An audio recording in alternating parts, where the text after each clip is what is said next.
Banyak yang percaya mimpi hanyalah ilusi. Gambar acak yang berkedip di layar pikiran kita saat tidur. Dulu aku juga berpikir begitu. Sekarang aku tahu yang sebenarnya. Perjalananku telah menunjukkan bahwa mimpi bisa lebih dari itu. Mimpi bisa menjadi portal, sekilas melihat dunia tak kasat mata. Mimpi bisa menjadi pesan, bisikan peringatan dari balik tabir. Duniaku dipenuhi mimpi seperti itu. Mimpi yang jelas tak terlupakan, dan seringkali nyata dan menakutkan. Ini bukan sekadar fantasi, tapi mimpi-mimpi ini meramalkan peristiwa, memperingatkan bahaya, dan mengungkapkan rahasia dunia roh. Inilah kisahku, kisah mimpi yang menyatu dengan kenyataan. Kisah tentang pergulatan terus-menerus antara dunia nyata dan mistis, yang terlihat dan yang tak terlihat. Mimpi biasa memudar seiring cahaya pagi. Mereka seperti kepulan asap tak berwujud dan cepat terlupakan. Mimpi itu terukir dalam ingatanmu, jelas dan detail. Mimpi itu membawa beban, rasa urgensi yang membedakannya. Mimpi-mimpi ini seringkali datang tiba-tiba. Kamu bangun dengan napas terengah-engah, jantung berdebar kencang, gambar-gambar itu terpatri di pikiranmu. Kamu tahu, dengan pasti, bahwa mimpi ini berbeda. Bahwa mimpi itu memiliki makna di luar dunia tidur. Bagi sebagian orang, mimpi ini adalah berkah. Sekilas masa depan yang lebih cerah.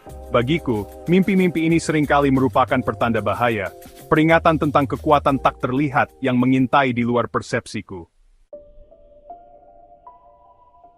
Satu mimpi khususnya tetap jelas sampai hari ini. Aku berada di gurun yang sunyi, udara tebal dengan energi aneh. Di depanku berdiri 4 sosok, diselimuti bayangan. Aku tidak bisa melihat wajah mereka, tetapi kehadiran mereka memancarkan kekuatan. Rasa takut melingkar di perutku saat mereka berbicara, suara mereka bergema dalam keheningan. Mereka memperingatkanku tentang ancaman besar, kegelapan yang mendekati keluargaku. Kemudian, tiba-tiba, mereka menghilang. Aku terbangun gemetar. Gema peringatan mereka terngiang di telingaku. Mimpinya terasa berbeda, lebihnya mendesak daripada apapun yang pernah kualami sebelumnya. Aku tahu, aku harus mengindahkan peringatan mereka. Beberapa hari kemudian, mimpi itu menjadi kenyataan yang mengerikan. Adikku jatuh sakit parah, kondisinya memburuk dengan cepat, para dokter bingung. Saat aku duduk di samping tempat tidurnya, ketakutan mencengkeram hatiku. Aku teringat mimpi itu. 4 sosok, lanskap yang sunyi, perasaan malapetaka yang akan datang. Saat itulah aku mengerti. Mimpi itu bukan hanya mimpi buruk, itu adalah firasat. Kegelapan yang mereka peringatkan telah tiba. Kami berdoa, aku dan keluargaku berpegang teguh pada harapan. Dan perlahan, secara ajaib, adikku mulai pulih. Para dokter kagum, tidak dapat menjelaskan perubahannya yang tiba-tiba. Tapi aku tahu yang sebenarnya. Itu adalah kekuatan mimpi, peringatan yang memungkinkanku untuk bersiap, untuk melawan kekuatan tak terlihat. Mimpi lain, yang sama jelasnya, melibatkan buto merah yang mengerikan, makhluk berukuran sangat besar dan penuh amarah.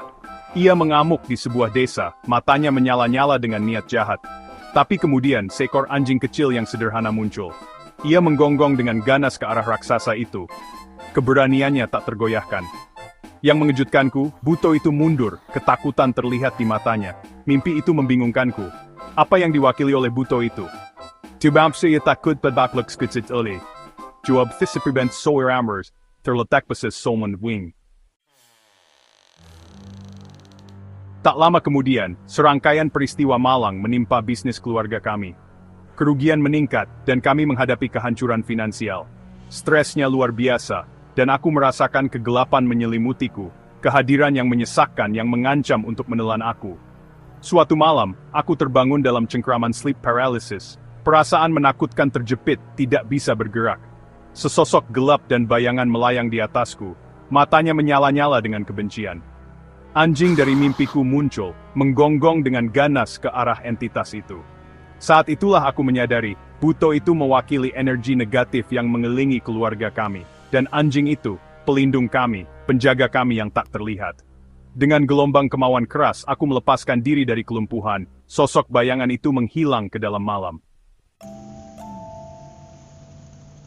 Mimpi-mimpi ini, penglihatan-penglihatan kenabian ini bukanlah insiden yang terisolasi.